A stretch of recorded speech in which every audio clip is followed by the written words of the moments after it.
All right. Good afternoon, everyone. My name is Darren Reed. I am a senior executive and head of the Stride Professional Development Center here at Stride Inc. October is Bullying Awareness Month, and I am excited that our company is doing a lot to bring awareness to this, talk to experts in the field, how we can learn from, and really help improve this issue that's really important and impacting young people everywhere. This is a part of a series of bullying webinars. So if you have not tuned in, please do. And again, I'm excited today about our guests. We have, hearing from teacher, student, parent, can't get any better than that. And both guests happen to be published authors. So first I'm joined today by Nadia Porcelli-Munisteri, who's a teacher at North Carolina Virtual Academy. Hi, Nadia. Hello. And I am also, good afternoon. And I'm also joined by Joe and his mom, Annie. Joe is a student at a K12 powered K12 private academy. So I want to thank you all for being here today for this important conversation. Thank you for having me. All right. Indeed. I'm super excited. And as both of you being published authors, which we'll talk about here in a minute, I've enjoyed reading both of your books. So not only are you able to give us some great insights, you're able to tell us a little bit about the great work you're doing to contribute to solving this big issue. But let's jump right in with some questions. So Nadia, I'll start with you. Can you tell me a little bit about yourself? And did you experience particularly any bullying growing up, or did you see it happen? Okay, well, my name is Nadia Porcelli-Munisteri, and I've been an elementary educator for 20 years now. I've taught in New York City public schools, in Georgia, and in North Carolina, both traditional brick and mortar and virtual. And yes, I've seen many different types of bullying through my 20 years as an educator. Some as bad as the students not coming back to the school and we're just changing their course of education because of this. And some just a simple, okay, you need some awareness, let's fix this and it gets better. So that really triggered me to want to bring up awareness to not only students, but educators, parents, and all of that. As a child, I don't know if I would label it bullying, but I had the mean kids saying things that were hurtful. As a child, I probably felt like I was being bullied and they were bullies. You have to be careful how you label it. Sometimes it's innocent teasing and kids just not even realizing they're hurting anyone, not wanting the power trip or the control. So there's that fine line, but definitely things that stick with me and that hurt me. So imagine a child who truly is being bullied and what it will do to them. Yeah, such a great perspective to have. Obviously not the experiences, but as an educator, how do these experiences shape what you do in the classroom and how you approach your work as a teacher? I just always keep it in the back of my mind, especially in the virtual environment. We have so many students who are in the virtual learning environment because they have been bullied in a face-to-face environment.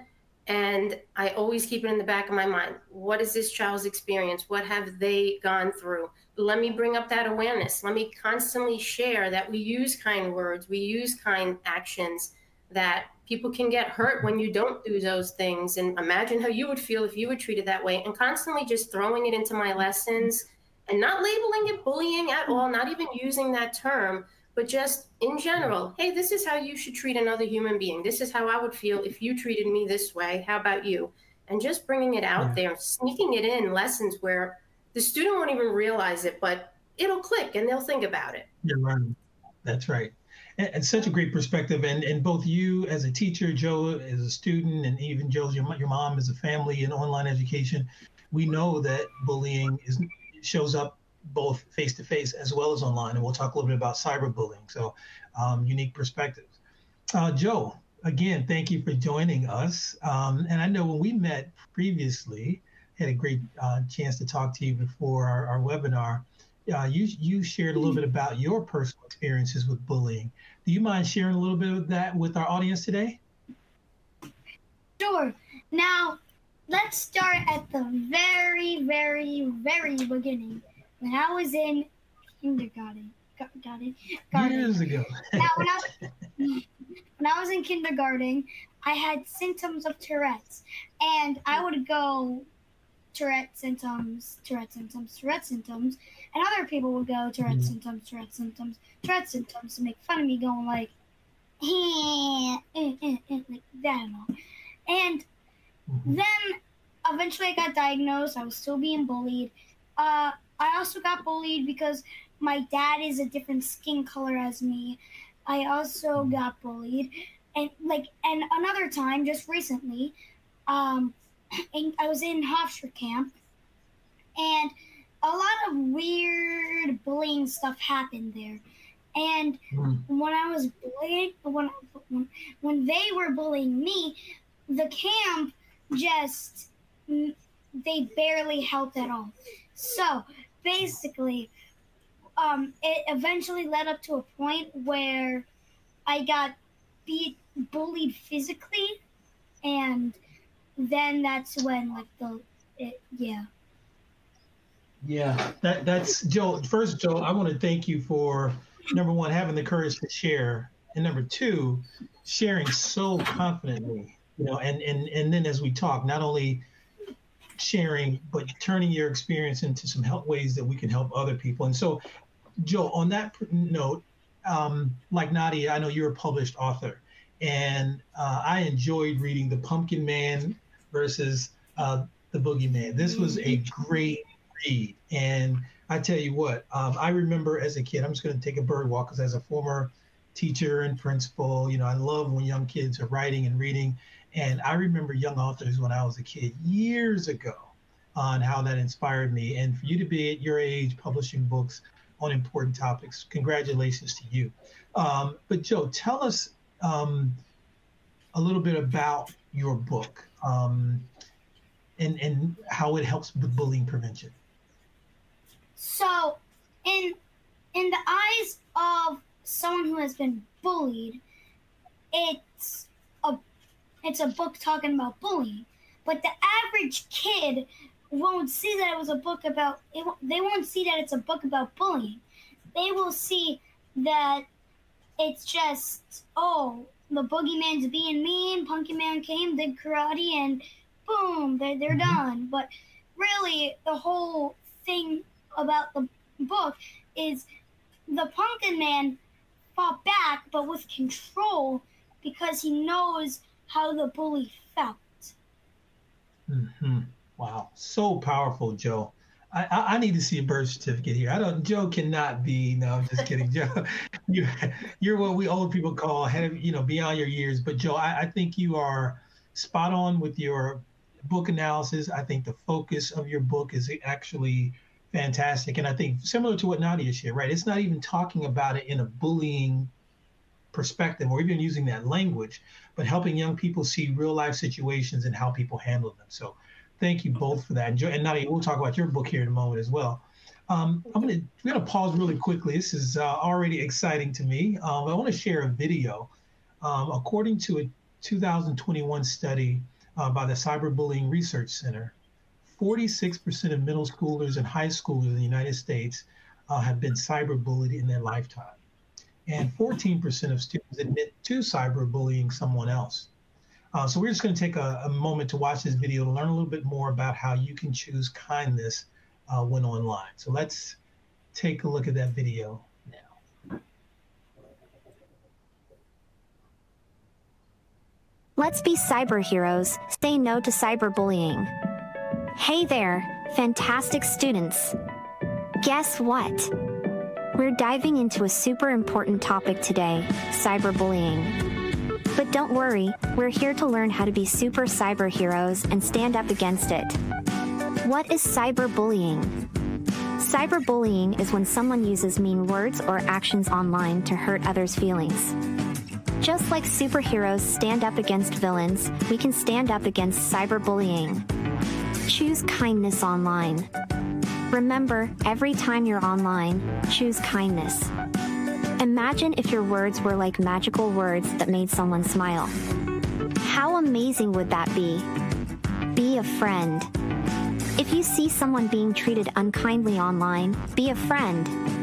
Offer support and tell a grown-up you trust, like your parents, teachers, or other adults. Report and stand strong. We can also report cyberbullying to grown-ups. This helps keep the online world safe and fun for everyone. And when we stand strong together, cyberbullies lose their power.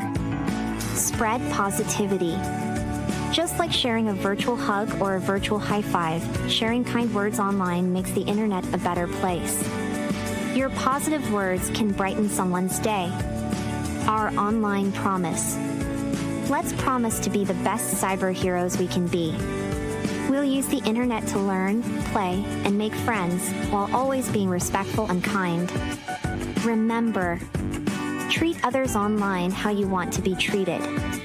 Think before you type. Your words have power. Be a buddy, not a bully. You're all amazing, and together, we can make the internet an awesome and safe place for everyone. Let's stand up, speak out, and say no to cyberbullying. Keep shining bright, cyber heroes.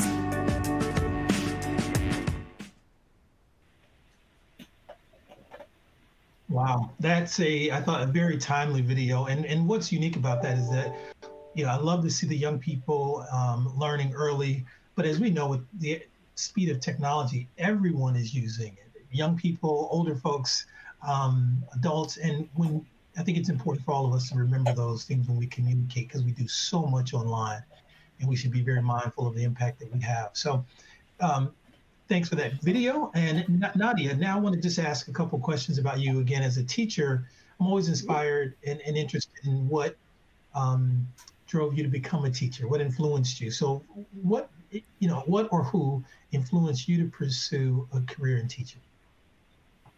It was just one of those things that as a child, I enjoyed. I was the one who was pretending to be a teacher, who was reading the books to my invisible friends or the stuffed animals or my Barbie dolls, and I'd have the book and be whispering, and here's my read aloud, and just enjoyed playing school. And when I really got into school and understanding it and feeling more comfortable with it, because I struggled as a little girl to want to go to school. And sure enough, I became a teacher, right? But when I became more comfortable with it, I realized what these teachers were doing, the difference they were making in these children's lives, the memories they were giving them, the foundations that they were building for their future. They were all going to end up somewhere. And every teacher had a little part of that, whether positive or negative, because we don't always have the positive with teachers and things, unfortunately. But it was just something that interested me. I never had any other thought of doing anything else. And I went into it after high school. I focused on it in college just to check it out and see what things were like. And I enjoyed it and stuck with it. And here I am 20 years later. So, well, as we face, what tough time for teachers in terms of a teaching shortage, and we're really seeing the value of teachers. So I want to thank you on behalf of all of us for your work. And also, too, like Joe, you are a published author, and I also bought your book, Who Are You Calling a Bully? Again, as soon as they came from Amazon, I opened up and read them immediately. And they're both very different, but very good stories. So tell me, what prompted you to write this book, and tell us a little bit about it. Something I always wanted to do was write a children's book. I loved picture books, loved sharing them with my students all the time. Any topic I can cover, the fun stuff, the not so fun stuff. And on my bucket list was write a children's book. I minored in children's literature as I was working toward my degree to teach it and whatnot. And so at the time where I was teaching, I was involved in the anti-bullying program, being trained in it, designing lessons for it, and helping to implement the program school-wide. And so now that I had more knowledge about it, I thought, wow, what a perfect topic for the book I always wanted to write. And so that was what I tackled as far as a topic. I put in there what I see in the classroom, real-life experiences where bullying can take place, and just try to make it interactive, where the child is feeling involved in the book. They're engaging with the main character. They're learning the lesson along the way. They're connecting to things that maybe they've seen or they've experienced in life. So it's kind of like the lesson's being taught and it's really hitting home. It's, oh, wow, yeah, I've seen that before. Or I've done that before. And just also, again, that awareness, clarifying what bullying is versus what it's not, giving examples not only for children, but for parents and educators as well. And so that's that was my focus. Yeah, and I mean, you can't have enough tools and resources. And one of the best things I know parents can do is read to their kids. And why not have a great book with this topic? And to your point, like Joe, it's not about bullying per se, but it's about being nice and kind and how you impact kids' development early on. So thank you both for that. Joe, so let me ask you here. So you talked a little bit about your experiences with bullying. What do you hope others learn from those experiences?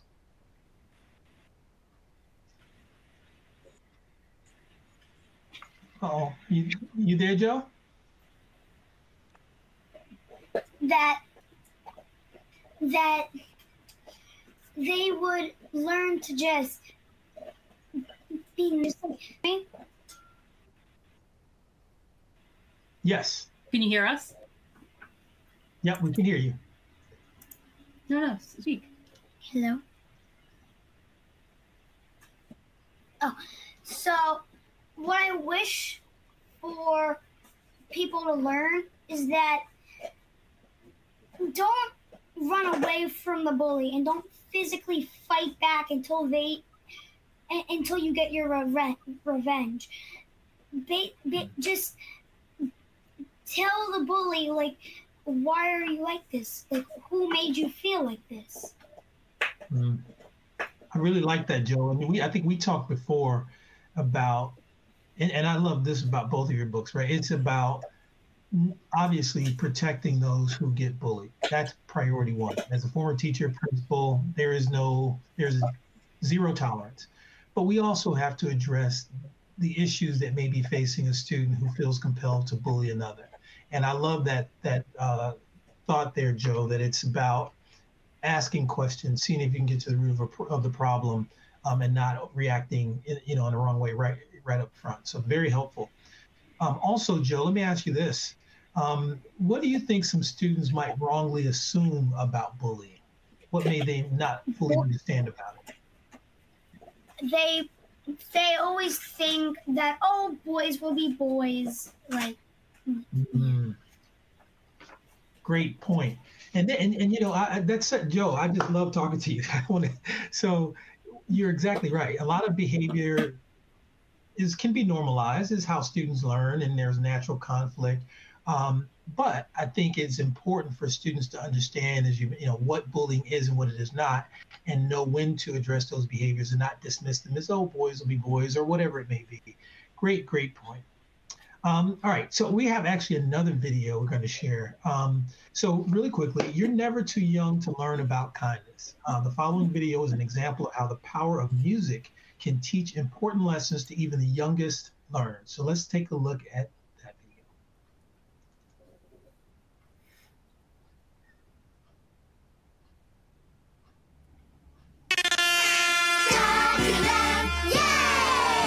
Wow.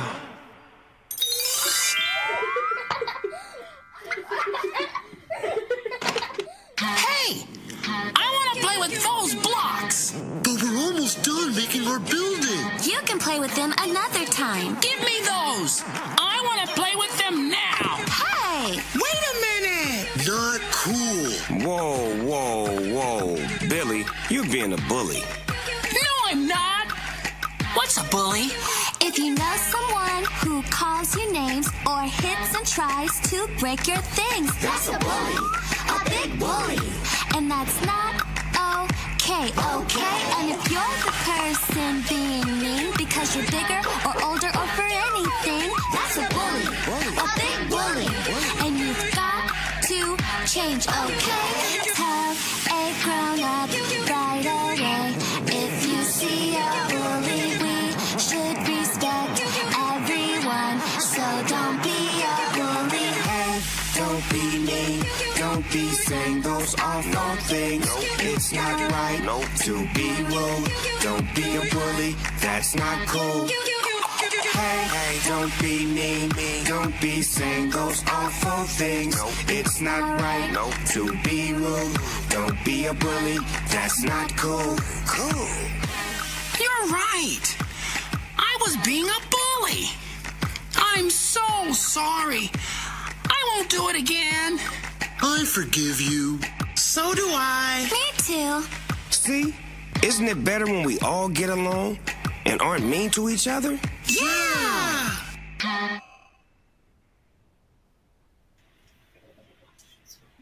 Oh, man. I don't know if I was on camera now, but I felt like dancing. It's so cool to see those videos. And songs are so catchy. I know students will remember that. A few more questions here as we round out. Joe, I'm going to start with you this time. You know, I know you're one of the New York State's student representatives for Be Strong, which is an anti-bullying nonprofit. I know in that role, you've had the opportunity to share messages related to safety and acceptance. Can you tell us a little bit more about that?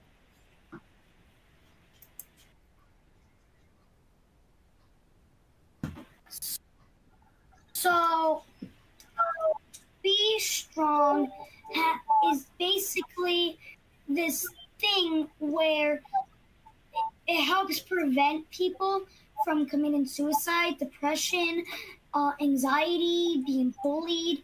And thankfully there's this free app on the phone just in case if it's an emergency. And it's really helpful too.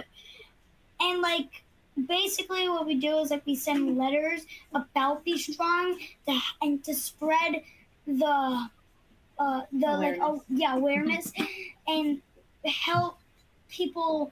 Like kids will tell other kids, oh dude, I think I'm gonna kill myself tomorrow, but they will never tell an adult that. So that's the whole point of Be Strong. Yeah, Here. that's Joe. I love that, Joe. And we had another webinar too, and our guest at that time was an expert in this field and talked also a lot about mental health. And I'm glad that keeps coming up, right? Because nothing exists just by itself, right? There's all these factors that contribute to how we interact, how we get along, what conflicts we have, what conflicts we have even internal. And so I'm really glad, and I really commend you for that work you're doing with Be Strong. Keep it up. And this question is for you both, Joe, and your mom, Annie. What kind of advice would you give to parents of students who are experiencing similar challenges related to bullying?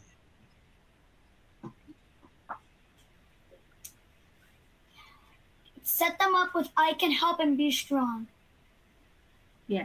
So Joe's through Joe's experience, he's really gotten involved in hashtag I Can Help, which is also a positivity online forum. And the people he's become friends with, he's found a place of instead of like fitting in. So through everything he went through, he got help from Be Strong, and being part of I Can Help, it really validated his feelings. And then now he helps other people. He speaks in schools, and he brings a quirky little funny message with it. But for parents, I think the best advice would be to validate your child. And there's kind of like mom and dad cliques too, that, oh, boys will be boys, like toughen them up, and try not to fall into that, and stay true to your child and keep advocating. It's better to be an outsider with people like that and to keep advocating and being assertive than to fall into the pattern that society thinks that this is okay. That's the only way as a community and as a society we're going to get better with this mental health and bullying and all that stuff. I'm also a therapist by when I'm not a mom. So I that was the hardest part for me, even knowing, because, you know, you almost feel bullied by other parents. And even like when I would speak to the camp, it's like, oh, he doesn't seem happy. Maybe, you know, he's toughening up. This is how baseball is. This is how sports is. And it's not. Even Joe's also involved with like Morgan's message, which is mental health and sports. Like our mental health has to come first. And like when they continue to do nothing, it's gonna eventually lead to physical. And that's what happens. So my advice to parents is never give up and stay true to your child, because, you know, a lot of kids aren't. Luckily, because of the organizations he's involved in, he's very strong now, but he wasn't always. So thank God those organizations exist. Indeed, indeed. And Joe is a great representative and ambassador of that work and those organizations. But great advice. Nadia, as we wrap up, tell us a couple quick things. What are some of the misconceptions you've encountered related to bullying? Oh, I think just children and sometimes even parents just thinking, okay, well, this child said something mean to my kid. It was just a one-time thing, and that's it. He's a bully. And, you know, the parent goes off and maybe reports it to the teacher. So-and-so did this, this, and that. This is bullying. And it's kind of like, whoa, hold on. There's a difference between maybe just a one-time incident. Children can have a bad day. They might be testing the waters with something, compared to it's constantly being done. It's that same person being picked on. It's the same person doing it. They are trying to control them in some way. They're getting satisfaction out of it. It's kind of a power trip. So just being careful with who you're calling a bully, just really looking at what is the behavior and where is it coming from. And like Joe said earlier, asking, you know, what's troubling you? How are you feeling? Because that can sometimes get to the root cause. And then you realize, okay, this isn't necessarily bullying. Maybe this child is seeking help. This is their way of getting someone's attention. So things like that. Exactly. Yeah, no, very helpful. I really just want to thank you all for joining us today. I mean, bullying, the data is always alarming, especially when you talk about mental health as well. It can be overwhelming. What I love about what you all share today and what we're doing here at K12 around bully prevention and awareness is that we're talking about solutions. And all of you today really painted a clear picture of the problems as you both experienced them personally and in your work, but more importantly, what you're doing about them and what we can do about them. So I thank you both. I want to end with, again, this is Who Are You Calling a Bully by Nadia. So please make sure you get that book. And also Joe's book is The Pumpkin Man versus the Boogeyman. Both available on Amazon. Mine came like in 2 days, so order yours today. And again, for everyone joining us today, thank you for your participation. Please keep the conversation going on Facebook. Hello. You can use the handle @StrideK12. And don't forget to join us for our next webinar next Wednesday, October the 18th. So thanks again. Thank all of you for joining us, and have a great rest of the day. Thank you very much. Thank you.